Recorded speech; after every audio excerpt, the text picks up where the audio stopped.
Hey guys, welcome to our channel. In this video, you will learn on how to change your profile picture on Threads. So, first thing that you do here is you just have to open your Threads application on your mobile device. After that, you just have to log in with your Instagram account.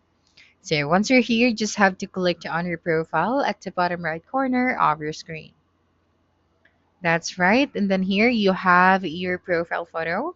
So you just have to click on it, this one beside your name. Okay, so right here you can import photos from Instagram or click on the new profile photo to upload photos from your gallery.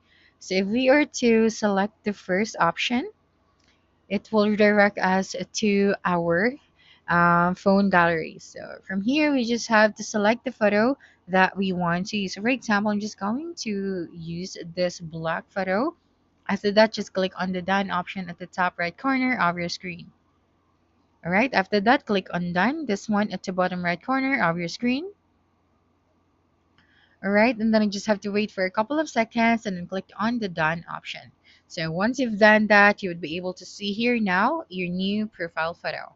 So that's it for this video. If you think this video helped you solve your concern, please subscribe, like this video, and leave your comment below. Bye.